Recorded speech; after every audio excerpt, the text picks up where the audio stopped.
Good morning प्रिय students. 9th class science में आप सबका स्वागत है।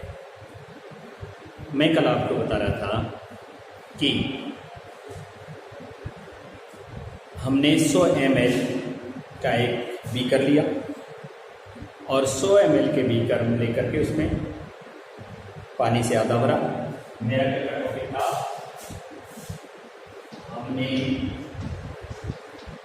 100 ml का बीकर लेकर उसे पानी से आधा भर दिया। जैसे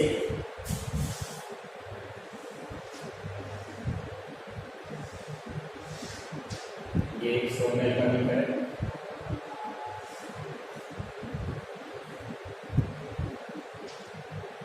में कमी करने के लिए मैंने इसको पानी से क्या कर दिया है, आधा भर दिया है।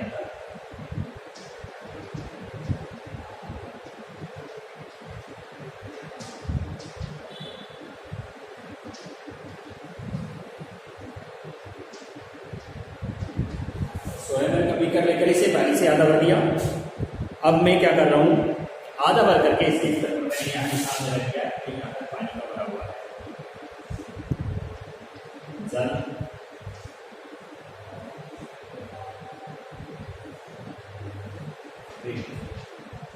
यहाँ तक खाली है और यहाँ तक पानी से भरा। इसके बाद में हम देखते हैं कि निशान लगा दिया। अब चम्मच में नमक लेकर या चीनी लेकर उसको कांच की छड़ की मदद से, जैसे मान लीजिए हमने यहाँ एक चम्मच लिया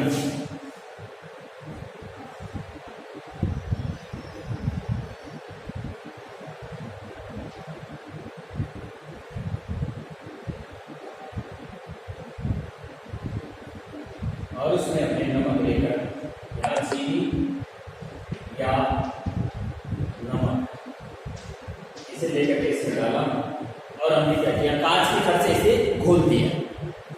अब हमारे सामने प्रश्न बन रहा है, जल और नमक दोनों आपस में क्या हो गए, हिलाते ही हिलाया,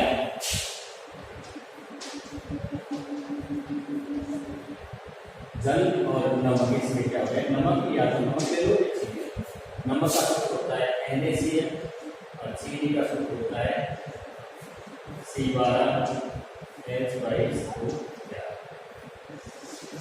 इन दोनों में से कोई सी एक चीज लिया, इन दोनों में से कोई सा एक लेकर के हम इसको क्या कर देते हैं, घोल देते हैं। घोलने के बाद अब हमारे सामने प्रश्न बन गया है 1 नंबर कि नमक या चीनी का क्या, 1 नमक या चीनी का क्या होगा। आपको पता चल गया होगा कि नमक या चीनी दोनों क्या हो चुके हैं, जल के कणों के बीच रिक्त स्थान में समावेशित हो चुके हैं। नमक में, जल में नमक या चीनी को हमने जब घोला तो क्या हुआ, हमारे सामने घोलने पर इनके कण जल के कणों के बीच में रिक्त स्थान में क्या हो गए, समावेशित हो गए तथा दिखाई नहीं देते हैं। नमक उत्तर में क्या आ रहा है, हमारा उत्तर में आ रहा है कि नमक या चीनी को घोलने पर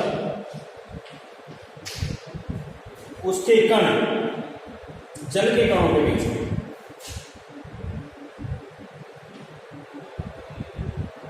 पर नमक के कण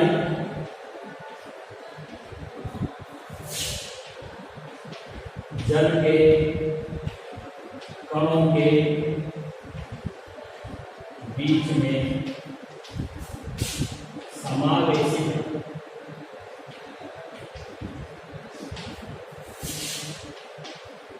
हो जाते हैं।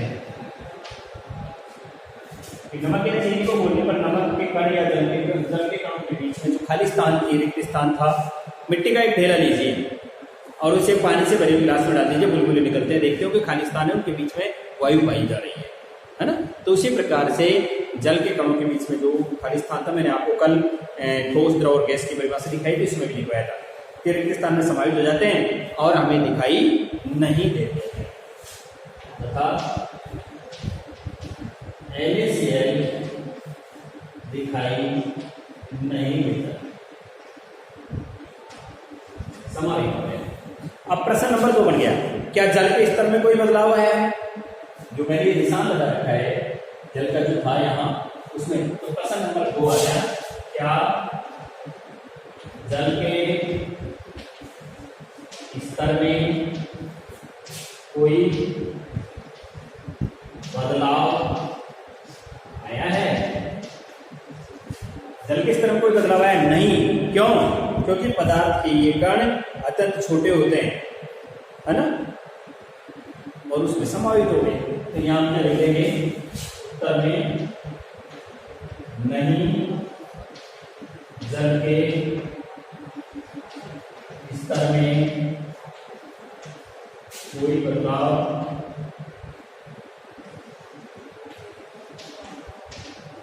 नहीं है। कि जल के स्तर में कोई बदलाव नहीं आया है। अब यहां पर एक प्रश्न बन गया कि पदार्थ के कण कितने छोटे छोटे होते हैं। कल अपन ने एक बात कही थी कि सबसे पहले होते हैं इलेक्ट्रॉन, प्रोटॉन और न्यूट्रॉन। इलेक्ट्रॉन, प्रोटॉन और न्यूट्रॉन मिलकर के तीनों मिलकर के क्या बनाते हैं? परमाणु का निर्माण करते हैं। और परमाणु से मिलकर के क्या बनता है? कई सारे परमाणु मिलकर के बनाते हैं और अणु मिलकर के इसका निर्माण करते हैं पदार्थ। तो हम इस बात को जानते हैं कि डायरेक्ट में ये पदार्थ बहुत छोटे छोटे कणों से मिलकर के बनता है। पदार्थ बहुत छोटे छोटे कणों से मिलकर के बना हुआ होता है। अब प्रश्न ये उठता है कि पदार्थ के कण कितने छोटे होते हैं। हमारे सामने नेक्स्ट प्रश्न क्या आ गया कि पदार्थ के ये कण कितने छोटे।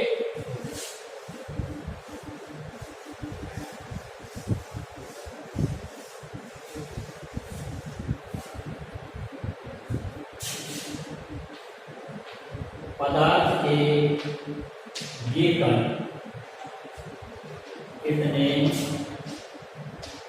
छोटे होते हैं? उत्तर में आ जाएगा पदार्थ के कण कितने छोटे छोटे होते हैं।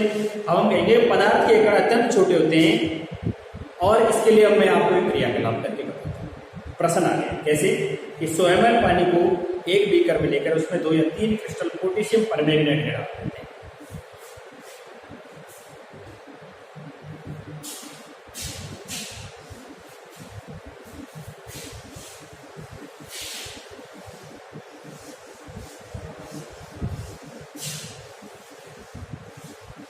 हमारा प्रश्न आ रहा है कि पदार्थ के कण कितने छोटे होते हैं।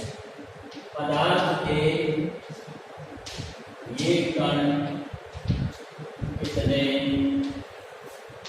छोटे होते हैं। पदार्थ के कण कितने छोटे होते हैं, तो उत्तर हो जाएगा कि पदार्थ के ये कण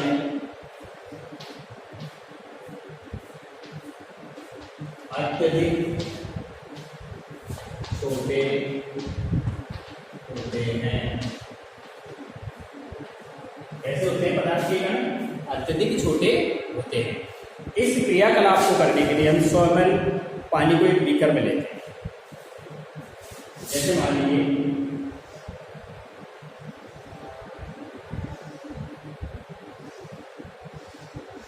एक बीकर ले लिया और इस बीकर में हमने यहाँ तक पानी रख दिया।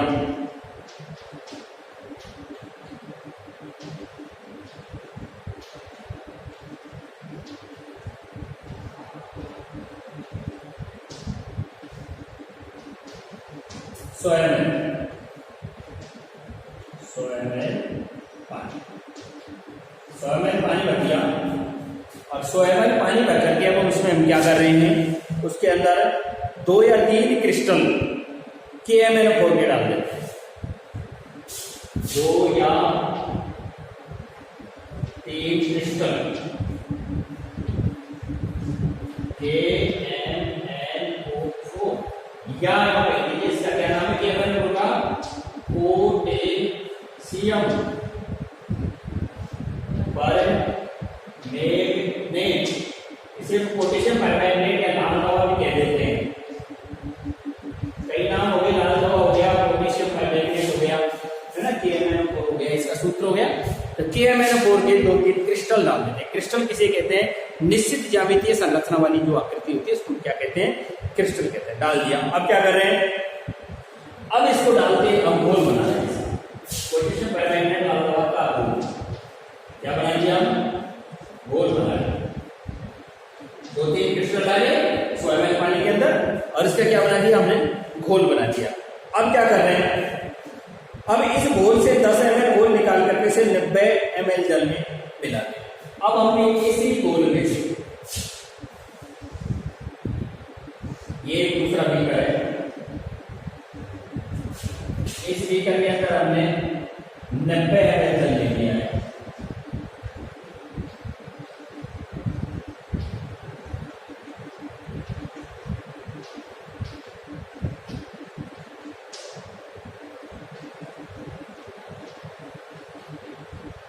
ले लिया 90 ml जल ले लिया और 90 ml जल में यहाँ 10 ml घोल लेकर के डाल दिया।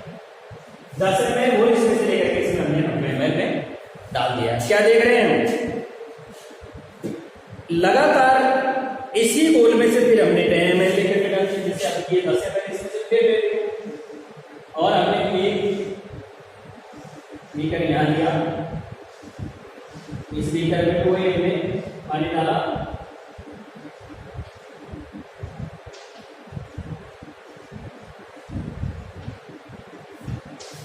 दस ml घोल डाला है 90 ml जल में, फिर यहां 90 ml जल लेते हैं। 90 ml जल के अंदर हमने फिर यहाँ 10 ml घोल लेकर के आए उसका, यानी कई बार हम इस क्रिया को करते हैं, 3-4 बार इसी 90 ml जल में मिलाते हैं। इसी प्रकार इस घोल को 5 से 8 बार तक हम तनुकृत कर देते हैं। इसी क्रिया को इसी प्रकार 5 से 8 बार इसे तनुकृत डायल्यूट करते हैं, तनुकृत करते हैं। तनुकृत कर दिया, पतला कर दिया। अब पतला करने पर हमारे सामने प्रश्न बन करके आ गया।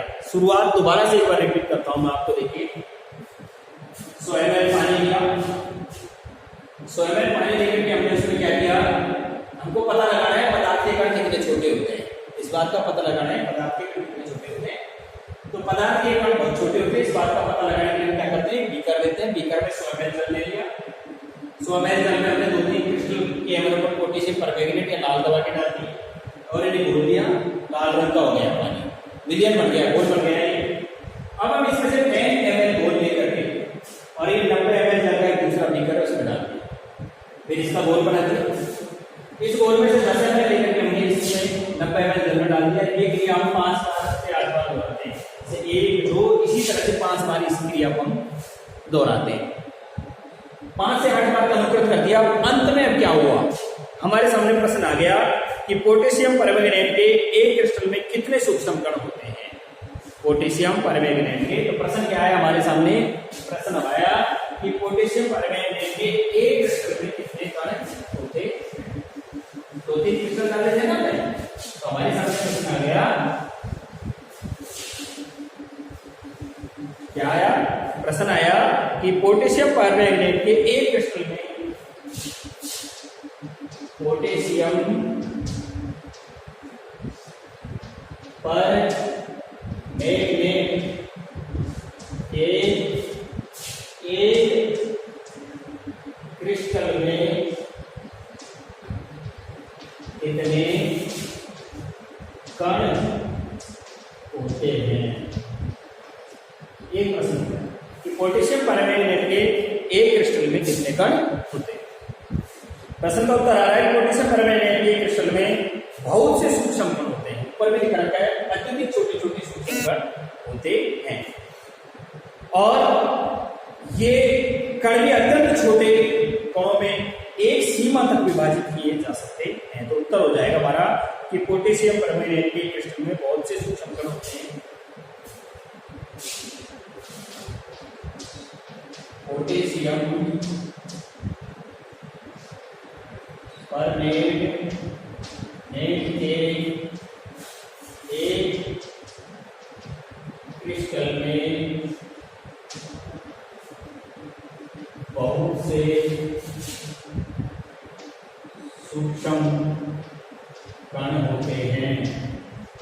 तथा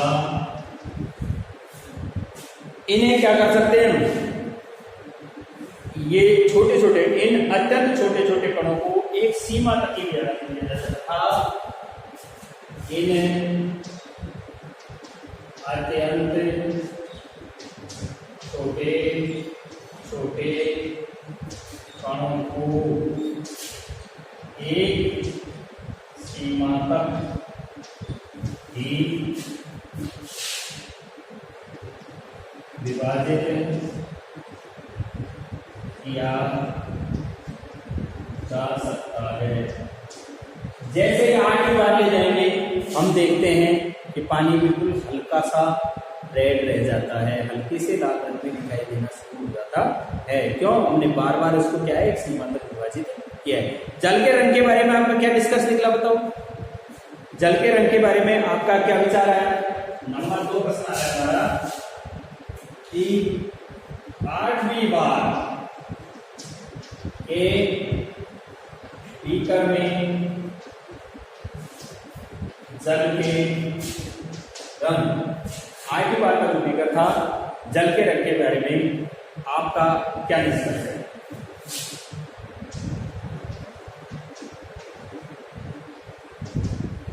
आपका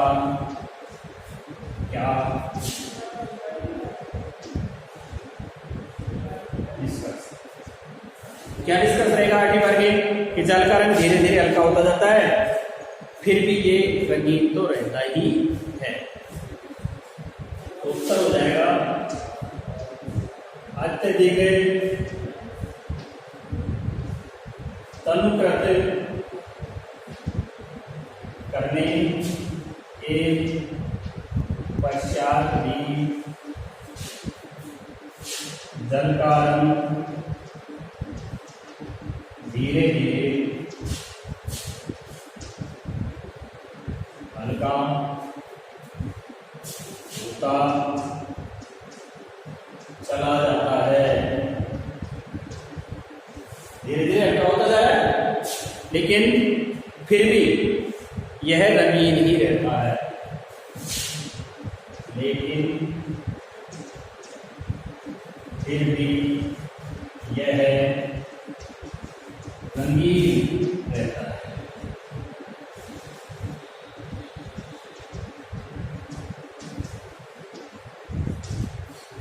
रंगहीन नहीं होता। रंगहीन का मतलब तो गया रंग से रहित होना, परंतु ये रंगीन यानी रंग से युक्त ही रहता है। यहां तक की बात आपके सामने आ गई। अब पदार्थ के कणों के जो अभिलाक्षणिक गुण हैं उनके बारे में मैं आपका ध्यान आकर्षित करना चाहूंगा कि पदार्थ के अभिलाक्षणिक गुण क्या हैं। देखिए, नया पॉइंट है हमारा पदार्थ के कणों के अभिलाक्षणिक।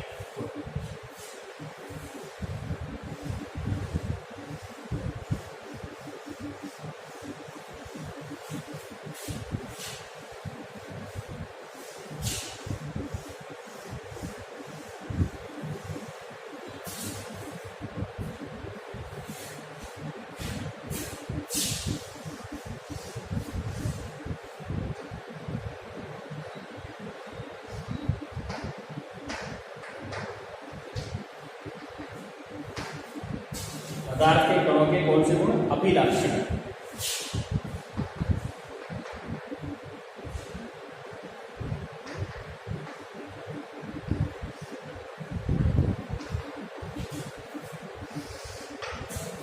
नया पॉइंट हमारा क्या आ गया? पदार्थ के कणों के अभिलाक्षणिक गुण।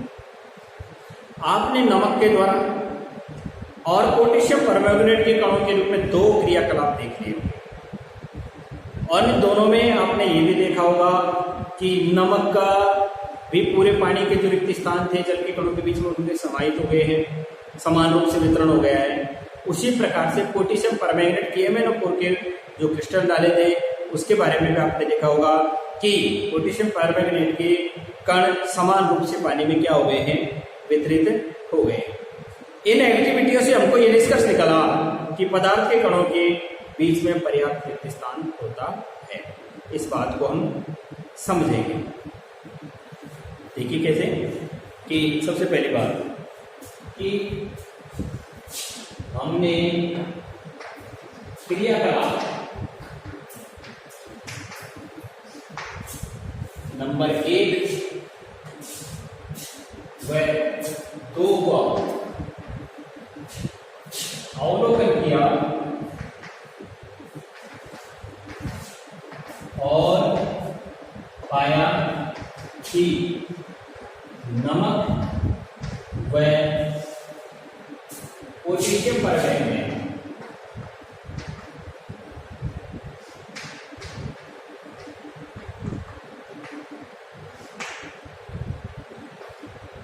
पोटेशियम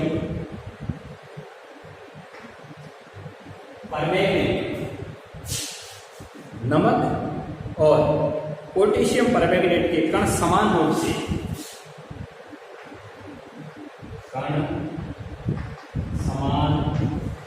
से जल में वितरित हो गए हैं। समान रूप से किसमें वितरित हो गए हैं? समान रूप से जल में वितरित हो गए हैं। इनसे यह निष्कर्ष निकला है कि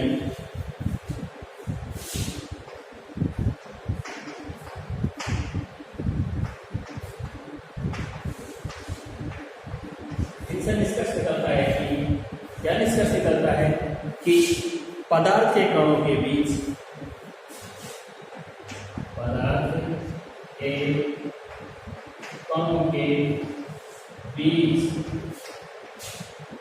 रिक्त स्थान पाया जाता है। पदार्थ के कणों के बीच में क्या पाया जाता है? रिक्त स्थान पाया जाता है। अब पदार्थ के नया पॉइंट हमारा आ रहा है कि पदार्थ के कण पहला हो गया। ये कौन सा पदार्थ के कणों के विलक्षण गुण में पहला गुण हो गया है कि पदार्थ के कणों के बीच स्थान, पदार्थ के कणों के बीच रिक्त स्थान पाया जाता। पदार्थ के कणों के बीच क्या पाया जाता है? रिक्त स्थान पाया जाता है। ये इसका कौन सा गुण हो गया है? पहला गुण हो गया। और इसी में अभिलाक्षणिक गुण का दूसरा गुण देते हैं। कौन सा गुण देते हैं? दूसरा गुण हो गया कि पदार्थ के कण निरंतर गतिशील रहते हैं। पदार्थ के कण निरंतर क्या होते हैं? पदार्थ के कण निरंतर गतिशील। पदार्थ के कण निरंतर कैसे होते हैं? गतिशील होते हैं। देखिए, हमारी एक कक्षा है, उस कक्षा में हम सब बैठे हुए हैं। एक छात्र एक अगरबत्ती लेकर के आता है। कैसी? बुझी हुई अगरबत्ती लेकर के आता है और बारी बारी से उसको कई छात्रों के नाक के पास लगाता है। यानी कहने का तात्पर्य मेरा ये हुआ कि उस अगरबत्ती की खुशबू लेने के लिए हमारी नाक को उस अगरबत्ती के क्या करना पड़ेगा? पास में जाना। उसी अगरबत्ती को जला करके कक्षा के किसी कोने में रख देते हैं। कोने में रख दिया, थोड़ी देर में हम क्या देखते हैं कि उसकी सुगंध पूरे के पूरे कक्षा रूम में विचरण करती हुई चली जाती है और अंतिम पंक्ति में बैठे हुए छात्र को भी उसकी खुशबू का एहसास हो जाता है। इसका तात्पर्य क्या हुआ कि हवा के कणों के साथ साथ सुगंधित कण मिलकर के गतिशील करते हुए अंतिम छोर तक पहुंच गए।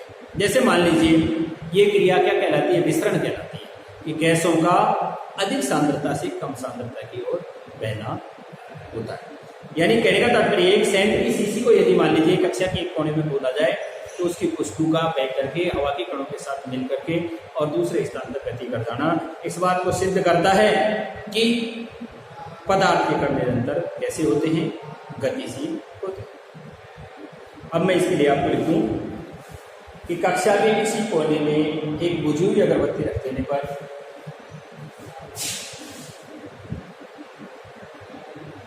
कक्षा के किसी कोने में बुझी हुई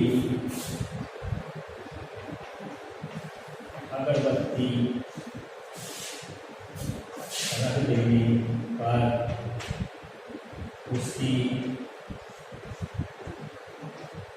सुगंध लेने के लिए उसके पास जाना पड़ता है।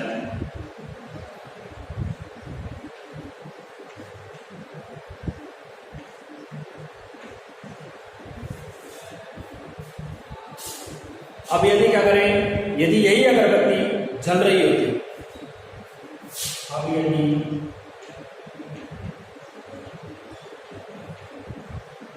अगरबत्ती को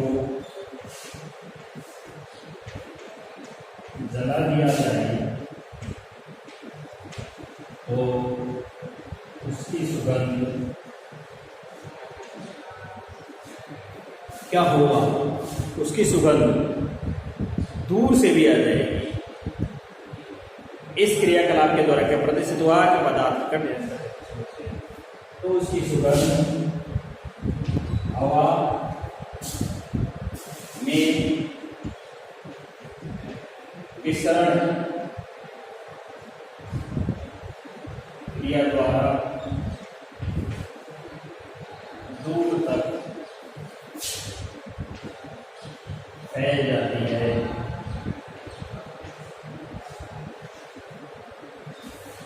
इससे ये निष्कर्ष निकलता है, इसके क्रियाकलाप से क्या निष्कर्ष निकला, इसके क्रियाकलाप से ये निष्कर्ष निकला कि पदार्थ के कण निरंतर गतिशील होते हैं। इस क्रिया कलाप से यह निष्कर्ष निकला कि पदार्थ के कण निरंतर गतिशील होते हैं।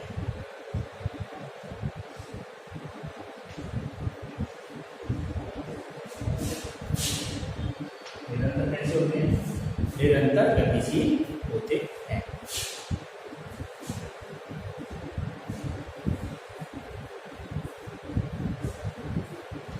इसी मैं एक प्रयोग के द्वारा समझाता हूँ आपको कि दो पानी से भरे हुए गिलास लें, एक में लाल स्याही की एक बूंद डाल दें, दूसरे में नीली स्याही की एक बूंद डाल दें, थोड़ी देर गिलासों को रखते हैं। हम देखेंगे कि परासरण की क्रिया करते हुए लाल स्याही और नीली स्याही पूरे कांच के गिलास के जो जल भरे हुए जल है कांच के गिलास में, उसमें सब में फैल जाता है। इससे ये सिद्ध होता है क्या कि जल के कणों ने निरंतर गतिशीलता की, अर्थात पदार्थ के कणों में निरंतर गतिशीलता पाई जाती है। अब यदि इसी क्रियाकलाप को हम और प्रकार से करें कि हमने एक गर्म जल का गिलास लिया और एक ठंडे जल का गिलास लिया, दोनों पानियों को आपस में मिला दिया, गर्म जल ऊष्मा देगा, ठंडा जल ऊष्मा लेगा। ये क्रिया तब तक होती रहेगी जब तक दोनों का तापमान समान नहीं हो जाए। दोनों में एक एक क्रिस्टल पोटेशियम परमैंगनेट के भी डाल देंगे, तब भी हम ये देखेंगे कि जैसे मान लीजिए अलग अलग कर लिया कि हमने गर्म जल में पोटेशियम परमैंगनेट का एक टुकड़ा डाल दिया, ठंडे जल में पोटेशियम परमैंगनेट का एक टुकड़ा डाल दिया। क्या देखोगे आप कि हम देखेंगे कि गर्म जल में डाला गया पोटेशियम परमैंगनेट का टुकड़ा बहुत जल्दी घुल गया है। इससे क्या सिद्ध हुआ, इससे सिद्ध हुआ कि पदार्थ के कणों निरंतर गतिशील होते हैं, परंतु यदि उन्हें ताप आदि से प्रभावित किया जाता है तो वो शीघ्र क्रिया करते हैं, अर्थात ये क्रिया की गति को बढ़ा भी सकते हैं। पदार्थ के कणों की गतिशीलता को बढ़ाया भी जा सकता है और उत्प्रेरक आदि के माध्यम से अभिक्रिया की गतिशीलता को कम भी किया जा सकता है। तो यहाँ तीसरी एक्टिविटी को तीनों को बता दिया। अब आपके सामने ये प्रश्न बनता है, प्रश्न नंबर 1 बन गया, क्या पदार्थ के कण निरंतर गतिशील होते हैं? पहला क्वेश्चन।